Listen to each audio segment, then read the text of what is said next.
Hello Booksta, hello BookTok. Aujourd'hui, je vous fais une petite story ou une petite vidéo, ça dépend si vous me regardez sur Instagram ou sur TikTok, pour vous parler d'un service de presse que je viens de recevoir, mais que je vous chroniquerai seulement aux alentours du mois d'août, parce que là j'ai pas mal de lectures déjà jusqu'en août. Il s'agit donc de Next Destination is Montréal de Bérénice Z aux éditions Emphasis. J'en ai entendu parler via une amie sur Booksta, et en fait j'avais juste pas eu l'occasion jusqu'à présent soit de me le procurer, soit de demander à Bérénice si elle serait ok qu'on fasse ça sous forme de service de presse. Et en fait je crois que c'est juste avant le week-end du 9-10 mai, donc juste avant le Romance Fever à Vendargue, elle m'a envoyé un petit message pour me présenter un peu donc Next Destination is Montréal, savoir si je serais intéressée pour un service de presse.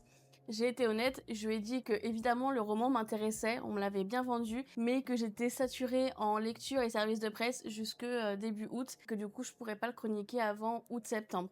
Elle m'a dit pas de soucis, surtout que son prochain roman sort aussi prochainement, donc ce sera aussi l'occasion de vous parler de sa prochaine sortie. Sans surprise, ça se passe donc à Montréal, au Canada. C'est aussi ça qui m'a intéressée parce que ceux qui me connaissent, vous savez que j'ai une passion pour Édimbourg, l'Écosse, mais en seconde position il y a évidemment le Canada. Ça m'a aussi pas mal tenté, et donc quand elle me l'a proposé, évidemment j'ai accepté, sachant que le délai ne la dérangeait pas. J'étais super contente. Dans tous les cas, même si ça avait été une contrainte qu'elle n'aurait pas acceptée, j'aurais fini par me le procurer d'une manière ou d'une autre. Du coup, Next Destination is Montréal, c'est l'histoire de Ambre qui, suite à une rupture difficile qui l'a laissée découragée, décide de réaliser son rêve en s'envolant pour Montréal.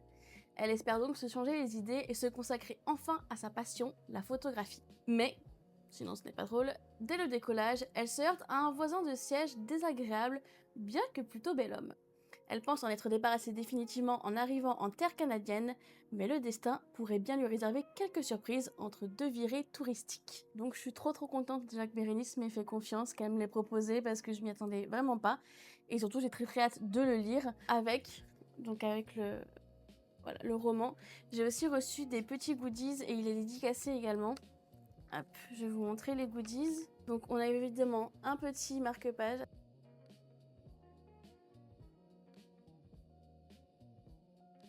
Alors, le petit bulldog, je crois que c'est bulldog français, noir comme ça, c'est du coup en référence, je sais pas si vous le verrez, voilà.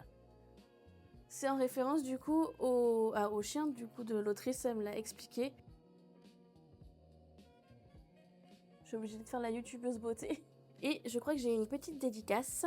Océane, merci de faire confiance à Ambre. Et du coup, le personnage masculin, c'est...